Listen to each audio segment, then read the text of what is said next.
राजा रामचंद्र महाराज की जय।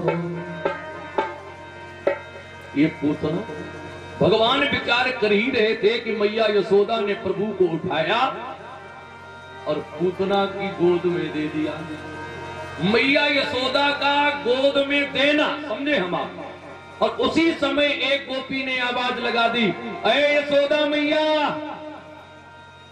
ब्रजभाषा में हो रही यशोदा। अच्छा, जिसके घर में भीड़ ज्यादा हो एक जगह तो बैठ नहीं पाएगा। हम आप कितने भी सगी रिश्तेदारी में शादी ब्याह में जाओ, क्या मुख्य आदमी जो होगा या मुख्य माता जो हो वो कितनी देर बैठ पाएगी? नेक बैठी, भैया सब ठीक, तब तक अरे कहाँ गए? नेक बैठो अभी आ। यशोदा मैया बोली, पूतना आप बैठो आसीन। अगर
नाथ देखो अब गुण हमारे, अगर नाथ देखो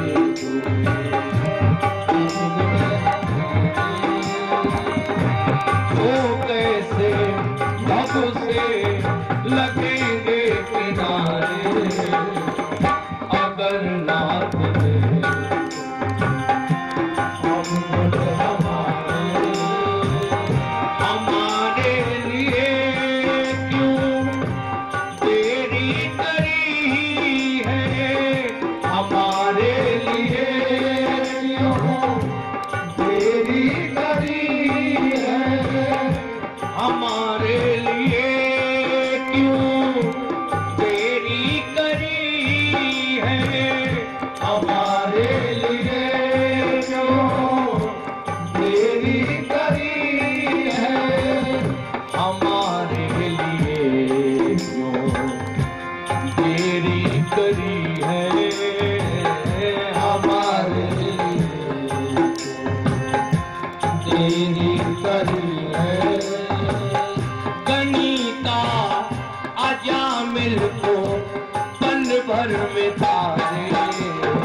अवगुण देखोगे तो हम पार कैसे होंगे?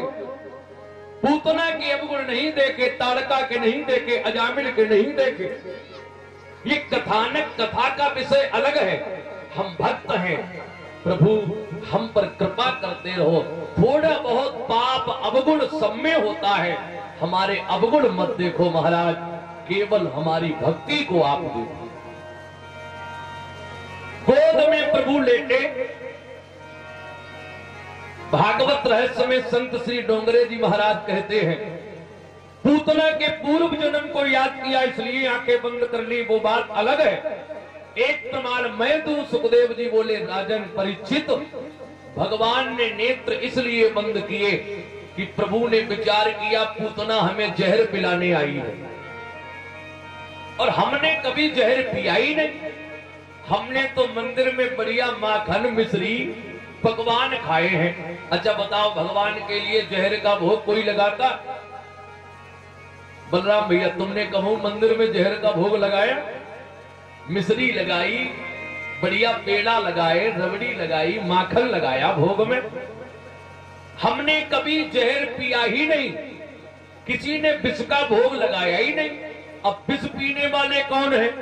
विष पीने वाले हैं भगवान भोलेनाथ। मैंने कहा भी था, चंदन के चढ़ाए से चंद्रलोक वासुदेव, अक्षत के चढ़ाए से अक्षय कर देत है। प्रेम से पान और धतूरा चढ़ावे कोई, तो सोने और चांदी के खजाने भर देत है। जिस समय देवता और दैत्यों ने मिलकर समुद्र का मंथन करना प्रारंभ किया, मंथन किया था अमृत के लोभ के कारण। मंदराचल पर्वत की मथानी बनाई गई, बासुक नाग बासुक सर्प की रस्सी बनाई गई। जिस समय मंथन करना प्रारंभ किया, मंथन किया गया था अमृत के कारण। और सबसे पहले मंथन करने के बाद हलाहल विषमौषधम, भागवत जी में आया, हलाहल नाम का विष बाहर निकला। जो विष देखा, देवता एक किनारे बैठे, दैत्य एक किनारे बैठे। अब अमृत पीने को सब तैयार, लेकिन विष कौन पिए? भाई अमर सब होना चाहते, लेकिन मरे कौन? अच्छी वस्तु सब चाहते।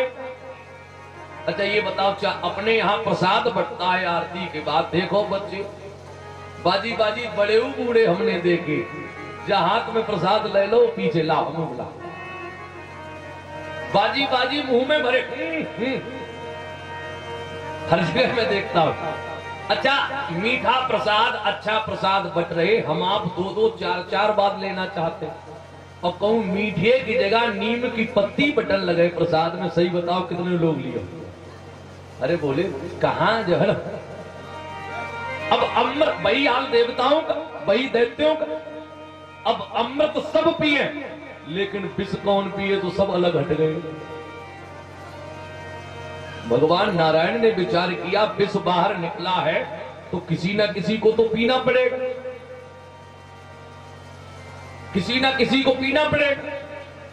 यदि समुद्र जल में ही इस विष को छोड़ दे तो समुद्र जल जहरीला हो जाएगा।